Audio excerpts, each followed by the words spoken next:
DYSP Ganapati ಪುತ್ರ ನೇಹಾಲ್ ಮತ್ತು ಗೆಳೆಯರಿಂದ ದಾಂಧಲೆ ನಡೆಸಿರುವ ಪ್ರಕರಣ ಬೆಳಕಿಗೆ ಬಂದಿದೆ. ಕೆಎಸ್ಆರ್ಟಿಸಿ ಬಸ್ ಚಾಲಕನ ಮೇಲೆ ಹಲ್ಲೆ ನಡೆಸಿದ ಆರೋಪಕ್ಕೆ ಸಂಬಂಧಿಸಿದಂತೆ ಗಣಪತಿ ಪುತ್ರ ನೇಹಾಲ್, ಗಣಪತಿ ಸೇರಿ 5 ಬಂಧನವಾಗಿದೆ. ನಿನ್ನೆ ಉಡುಪಿ ಜಿಲ್ಲೆಯ ಪಡುಬಿದ್ರೆಯಲ್ಲಿ ನಡೆದಿದ್ದ ಘಟನೆ ಇದಾಗಿದ್ದು, ಜಾಲಿ ರೈಡ್ ವೇಳೆ ಬಸ್ ಚಾಲಕನ ಜೊತೆ ಗಲಾಟೆಯಾಗಿದೆ.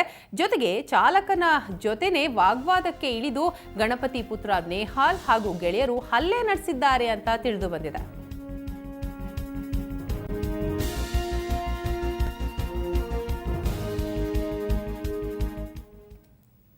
ಈ ಬಗ್ಗೆ ಮತ್ತಷ್ಟು ಮಾಹಿತಿಯನ್ನು ಕೊಡ್ತಾರೆ ನಮ್ಮ ರಿಪೋರ್ಟರ್ ಶಶಿಧರ್. ಇದೀಗ ನಮ್ಮ ಜೊತೆ ಸಂಪರ್ಕದಲ್ಲಿರ್ತಾರೆ. ಶಶಿಧರ್, ಜಾಲಿ ರೈಡ್ಗೆ ಹೋದಂತಹ ಸಂದರ್ಭದಲ್ಲಿನೇ ಬಸ್ ಚಾಲಕನ ಜೊತೆ ಗಲಾಟೆ ಮಾಡ್ಕೊಂಡಿರುವಂಥದ್ದು ಗಣಪತಿ ಪುತ್ರ. ಸೊ ಯಾವ ಒಂದು ಕಾರಣಕ್ಕೆ ಈ ಗಲಾಟೆ ಆಗಿರುವಂಥದ್ದು, ಒಟ್ಟಾರೆ ಏನಾಯ್ತು ಶಶಿಧರ್? ಓವರ್ಟೇಕ್ ಮಾಡುವ ಬರದಲ್ಲಿ ಆಗಿರುವಂತಹ ಗಲಾಟೆ ಇದು. ನಿನ್ನೆ ಬೆಳಗಿನ ಜಾವ, ಅಂದ್ರೆ ನಿನ್ನೆ ಶನಿವಾರ ಬೆಳಗಿನ ಜಾವ ಈ ಘಟನೆ ನಡೆದಿದೆ. ಒಂದು ಹುಡುಗರ ತಂಡ ಈ ರೀತಿ ಮಾಡಿತ್ತು ಅನ್ನೋದು ಗೊತ್ತಿತ್ತು. ಆದ್ರೆ ಆ ತಂಡದಲ್ಲಿ ಗಣಪತಿಯವರ ಪುತ್ರ ನಿಹಾಲ್ ಇದ್ದ ಅನ್ನುವಂಥದ್ದು ತಡವಾಗಿ ಬೆಳಕಿಗೆ ಬಂದಿರುವಂತಹ ಸಂಗತಿ. ಬೆಳಗಿನ ಜಾವ ಸುಮಾರು 4 ಗಂಟೆಗೆ ಇವರು ಯಾವ ರೀತಿ ಜಾಲಿ ರೈಡ್ ಮಾಡ್ತಾ ಇದ್ರು ಅಂದ್ರೆ ಅತಿಯಾದ ವೇಗದಲ್ಲಿ ಬೈಕ್ಗಳಲ್ಲಿ ಸುಮಾರು 9 ಮಂದಿ ಓಡ್ತಾ ಇದ್ರು. ಮಂಗಳೂರು ಕಡೆಯಿಂದ ಉಡುಪಿ ಕಡೆಗೆ ಅವರು ಬರುವಂತದ್ದು. ಅವರು ಬರ್ತಾ ಇದ್ದದ್ದು ಪಡುಬಿದ್ರೆಗೆ ಅಂತೇಳಿ ಹೇಳಲಾಗ್ತಾ ಇದೆ. ಹೀಗೆ ಬರುವಂತಹ ಸಂದರ್ಭದಲ್ಲಿ ರಾಜಹಂಸ ಬಸ್ ಭಟ್ಕಳಕ್ಕೆ ಹೊರಟದ್ದು ಬೆಂಗಳೂರಿಂದ.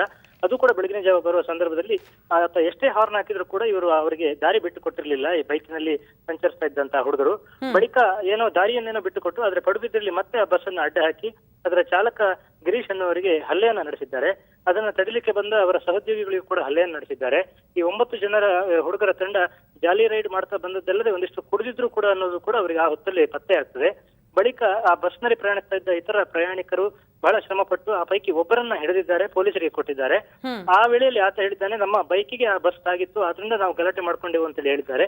ಪೊಲೀಸರು ಬಹಳ ಚಾಕಚಕ್ಯತೆಯಿಂದ ಅವರ ಮೇಲೆ ಪ್ರಕರಣ ಹಾಕೋಣ, ನಿನ್ನ ಇತರ ಸ್ನೇಹಿತರನ್ನ ಕರೆಸು ಅಂತ ಹೇಳಿದ ಬಳಿಕ 5 ಜನರನ್ನ ಕರೆಸಿಕೊಳ್ಳಲಾಗಿದೆ. ಆ ಪೈಕಿ ನಿಹಾಲ್ ಗಣಪತಿ ಕೂಡ ಸೇರಿದ್ದ ಅನ್ನುವಂಥದ್ದು ತಿಳಿದು ಬಂದಿರುವಂತಹ ಸಂಗತಿ. ಈಗೆಲ್ಲರೂ ಕೂಡ ಪೊಲೀಸರ ವಶದಲ್ಲಿರುವಂತದ್ದ ಶಶಿಧರ್?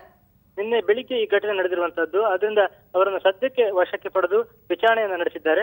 ಸ್ಟೇಷನ್ ನಲ್ಲಿ ಜಾಮೀನಾಗಿದೆ. ಮತ್ತೆ ಅವರು ಸೋಮವಾರ ಕೋರ್ಟ್ಗೆ ಹಾಜರಾಗಬೇಕಾಗಿದೆ. ಆದ್ರಿಂದ ಈತ ಗಣಪತಿಯವರ ಪುತ್ರ ಅನ್ನೋದು ತಡವಾಗಿ ಬೆಳಕಿಗೆ ಬಂದಿರುವಂತಹ ಸಂಗತಿ. ಮಂಗಳೂರಿನಿಂದ ಉಡುಪಿಗೆ ಬರುವ ಸಂದರ್ಭದಲ್ಲಿ ಬೆಳಗಿನ ಜಾವ ಇವರು ಯಾವ ರೀತಿ ಜಾಲಿ ರೈಡ್ ಮಾಡ್ತಾ ಇದ್ರು, ಇದೇನು ಯುವಕರ ಮೋಜಿನ ಒಂದು ಸಂಗತಿಯನ್ನು ನೋಡಿ ಆ ಭಾಗದ ಜನರು ಬಹಳ ಆಶ್ಚರ್ಯಚಕಿತರಾಗಿದ್ದಾರೆ. ಎಸ್, ಥ್ಯಾಂಕ್ ಯು ತಮ್ಮೆಲ್ಲ ಮಾಹಿತಿಗಾಗಿ ಶಶಿಧರ್.